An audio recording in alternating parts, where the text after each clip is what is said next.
Salut les amis, Antoine de Toys Tracker. Aujourd'hui, unboxing de Thor tiré du film Thor Ragnarok. Donc je vous avais déjà fait une vidéo sur le Hulk Ragnarok. Voici donc le Thor qui est sorti il y a à peu près un mois aux États-Unis. Donc une belle boîte qui reprend le logo du film, très coloré, très Kirbyesque. À l'arrière, vous voyez donc la figurine de Thor, deux têtes alternatives, le bouclier, la massue, les armes, les épées, toutes les mains interchangeables, les effets de lumière, d'éclair, le socle. Et puis des petites photos de la figurine avec des décors dans le fond. Voilà. Bon, sur le côté, il y a les logos Thor, c'est tout. Bon, on fait glisser le slipcover. Et je découvre avec vous cette figurine. Je ne l'ai pas encore ouverte comme vous l'imaginez bien. Sinon ce ne serait pas un unboxing. Donc je vous ouvre la boîte et je reviens tout de suite. Ok les amis, donc hop, j'enlève ça avec vous. Et on découvre la figurine de Thor et son visage. Et sa cape.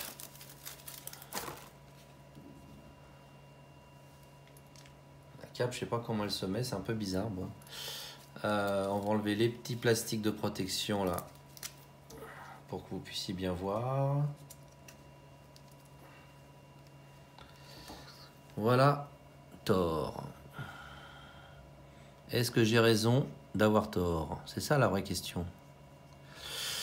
Bah écoutez, oula, attendez, la tête s'en va. Non, là c'est le cou maintenant qui se barre. Voilà. Parce qu'en fait il y a deux pegs. Il y en a un qui tient le cou dans le corps et l'autre qui relie le cou à la tête.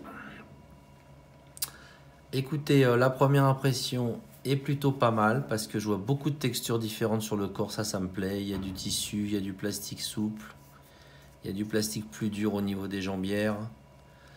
La petite cape rouge, elle fait vraiment un peu cheap. Là, le tissu, il est un peu léger, je trouve. Bon. Ça fait vraiment du très cheap. Enfin, je sais pas comment vous dire, le tissu est très fin. Bon, mais à part ça,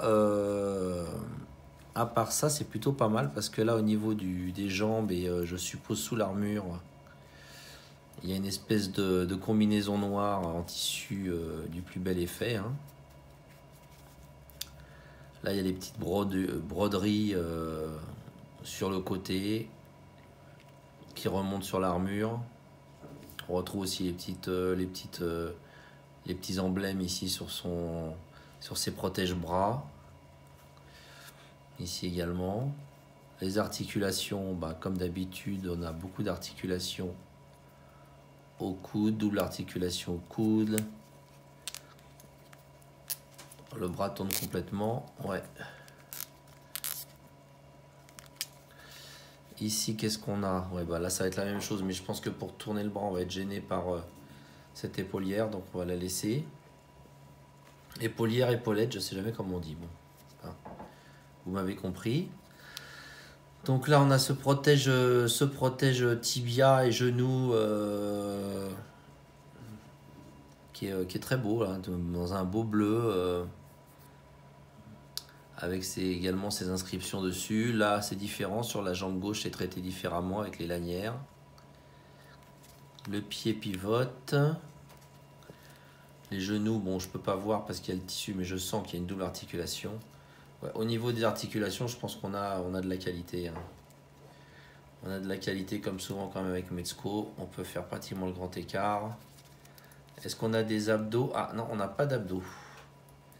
On n'a pas d'abdos, mais de toute façon, voilà, à cause de l'armure, on peut pas jouer là-dessus. Ou alors vraiment, il faut forcer, mais je pense pas qu'il y ait d'abdos. Non. Il n'y a pas d'articulation au niveau du bide. Non, c'est le tailoring est pas mal. Hein. Vous voyez, là, il y a une démarcation là entre l'intérieur des cuisses, l'extérieur, un peu comme les pantalons de cheval et tout. Enfin, comme les tenues des cavaliers, un peu, vous voyez. Par contre, c'est vrai que la cape, là, j'ai du mal avec la cape. Hein.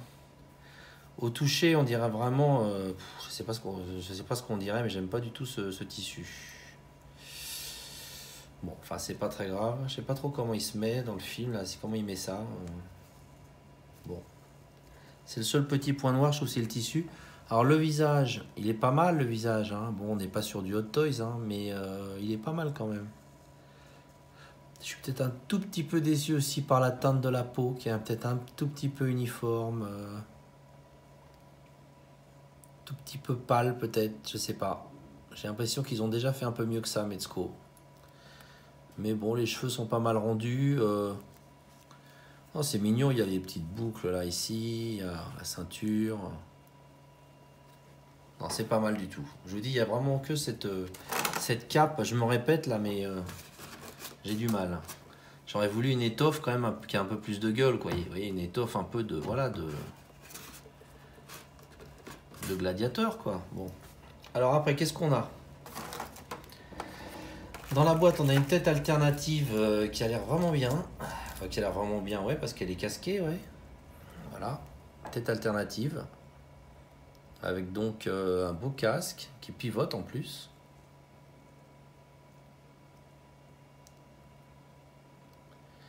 Et puis, on a ces bandes rouges là sur le visage, là, sur le côté gauche du visage. Ils sont plutôt bien rendus. La barbe aussi, l'effet de la barbe est plutôt bien fait, c'est très réaliste. Et puis j'aime bien ce casque qui pivote. Très sympa. Après, qu'est-ce qu'on a là? Qu'est-ce que c'est que ça? Ah bah c'est encore une autre tête. Il y a beaucoup de têtes, hein. C'est assez rare dans du Mezco, normalement il n'y a pas autant de têtes. Donc là c'est une tête avec les yeux... les yeux qui ont l'air d'être un peu... vous voyez les yeux qui sont tout bleus là. Alors, je me rappelle plus trop dans le film, mais à un moment peut-être il s'énerve ou non, il y a quelque chose, parce que là, ça fait pas du tout comme l'autre. Hein, là on voit bien qu'il y a les pupilles et puis...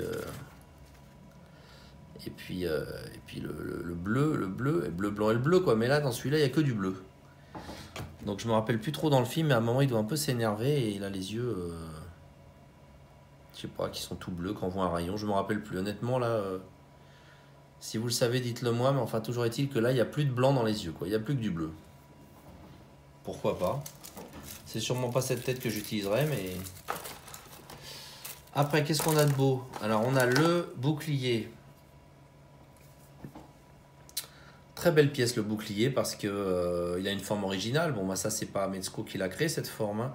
Mais j'aime cette forme et puis j'aime aussi beaucoup le weathering parce que là ils ont mis le paquet niveau weathering. Vous avez de la salissure, vous avez des taches de sable, de sang, peut-être même de rouille, peut-être pas, mais il y a beaucoup de salissure. Ils ont passé un lavis un peu ocre là. Donc bah c'est une bonne idée parce que ça donne du réalisme à l'arme, enfin à l'arme au bouclier.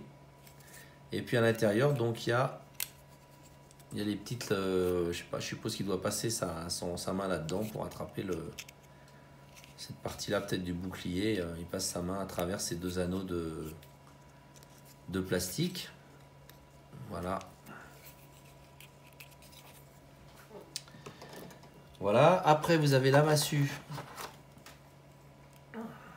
Moi qui me fait toujours un peu penser à un tournevis, mais c'est également une arme originale. Donc du weathering aussi. Du weathering, des petites marques d'usure, de coups. C'est plutôt bien traité. Ils ont fait du bon boulot. Voilà. Un petit peu sombre peut-être, mais bon, je pense que ça doit être comme ça dans le film.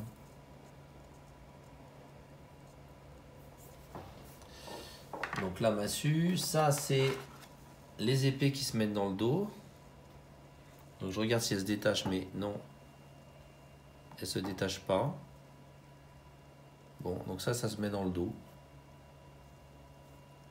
Les fourreaux et puis les épées, mais non, ça se retire pas.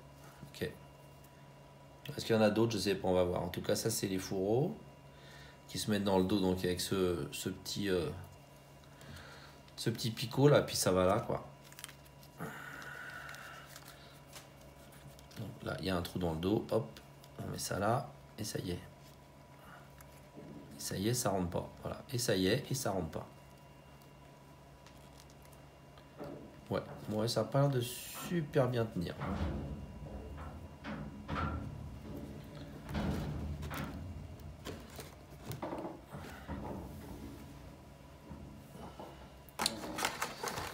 Là, à nouveau, les petits fourreaux, mais il n'y avait rien dedans. Donc je sais pas trop quelle est l'utilité. À moins qu'il y ait les épées plus loin, on va voir. Et puis vous avez d'autres mains. D'autres mains. Donc deux mains. Deux mains. Attendez, parce que là à l'écran j'ai un petit problème. Je vois pas ce que je fais. Donc deux mains plutôt ouvertes. Main droite et main gauche. Plutôt menaçante. Avec ça c'est assez bien traité. La petite plaque de protection de la paume de la main là ici. Et puis deux mains fermées, si j'arrive à les attraper. Deux mains fermées pour tenir les armes, je suppose. Pour tenir la massue. Voilà. Pareil, main droite, main gauche. Toujours avec la petite protection devant. C'est vraiment pas évident de montrer les armes. Déjà, c'est pas évident sur du 1/6e. Alors, les armes, les mains, je veux dire. Donc sur du 1/12e, c'est pas évident non plus. Donc là, le socle Thor Ragnarok, très beau socle, coloré. Je regarderai si c'est le même que pour Hulk. Non, ça doit pas être le même que pour... Si, peut-être, je sais plus. Voilà, le socle Thor Ragnarok, vous me voyez dedans, là. Presque, non. Et alors, dans le deuxième tiroir, qu'est-ce qu'on a? C'est la surprise, hein. Ah, bah oui. Bien sûr. Bien sûr, bien sûr. Donc, dans le deuxième, on a ces épées bleues.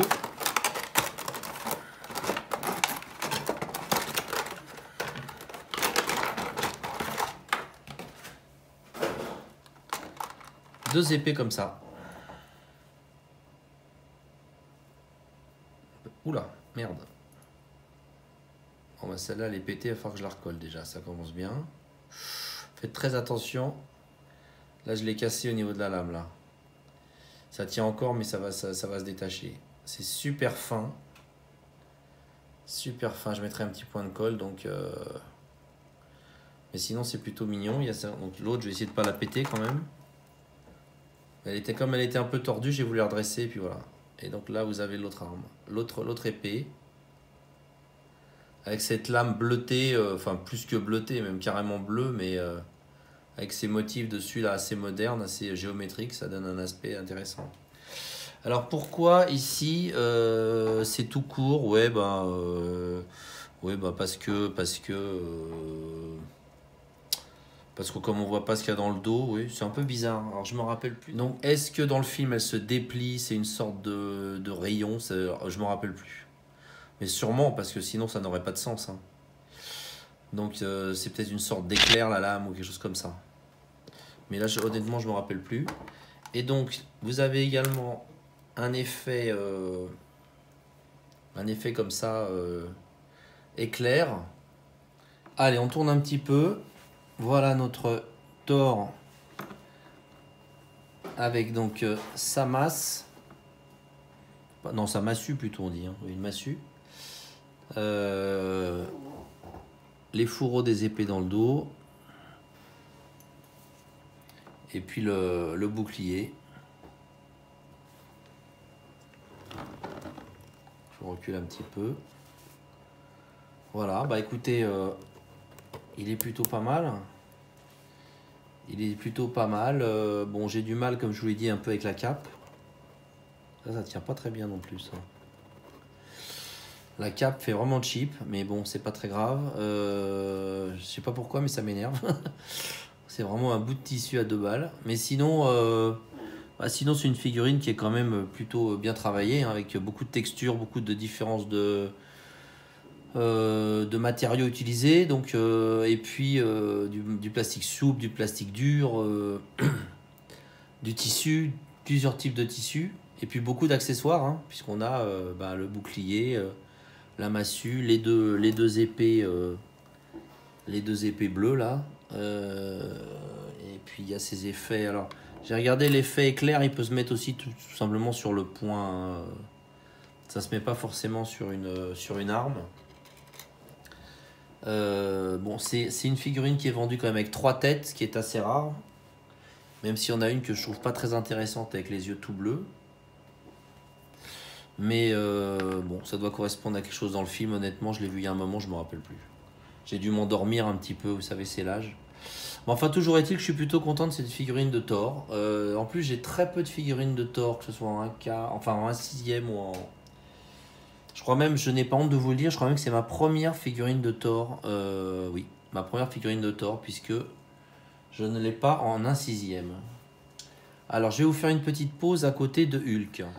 Voilà les amis, ben là je vous l'ai donc mis à côté du Hulk Ragnarok, donc également de chez Mezco. Donc vous voyez que le Thor est beaucoup plus petit et c'est normal. Je vous ai mis également à droite là-bas un Loki, un vieux Loki de chez Marvel Legends à l'époque, c'est Toy Biz qui fabriquait les Marvel Legends. Mais enfin je trouve que bon, ça va bien ensemble, hein, parce que de toute façon j'ai pas d'autres figurines de Loki pour l'instant. Puis j'adore ce Loki avec son casque à cornes incroyable. Hein. Et ça le fait aussi. Hein. Là, le Loki il est peut-être un tout petit peu plus grand. J'ai l'impression que parfois les Marvel Legends, peut-être ancienne génération d'ailleurs, sont un chouïa plus grandes que les Mezco. Mais enfin, bon, ça se vaut. Hein. Ça se vaut. Et puis le Hulk, dont j'ai déjà beaucoup parlé, sur lequel je ne reviendrai pas. Mais bon, là il fait le job, on va dire, hein, avec son casque, etc. On voit pas trop ses imperfections. Et c'est vrai que ces figurines vont plutôt bien ensemble. J'attends pour prochainement la figurine de Hela, qui devrait également faire partie des prochains arrivages et qui ira très bien compléter la série des figurines consacrée à Thor Ragnarok. Voilà les amis, écoutez, j'espère que cette petite vidéo vous a plu. Globalement, je suis content de ce Thor. À part les 2-3 petites remarques dont j'ai pu vous parler, mais globalement, je suis content. Attention, apparemment, c'est une pièce assez fragile. Hein. Parce qu'il y a beaucoup de petits accessoires très fins. Et là, j'en ai fait la meilleure expérience. Je pense que j'ai pété mon épée. Mais c'est pas grave, je vais la recoller. Faut être un peu bricoleur aussi quand on est collectionneur. Allez, salut les amis, à plus, ciao.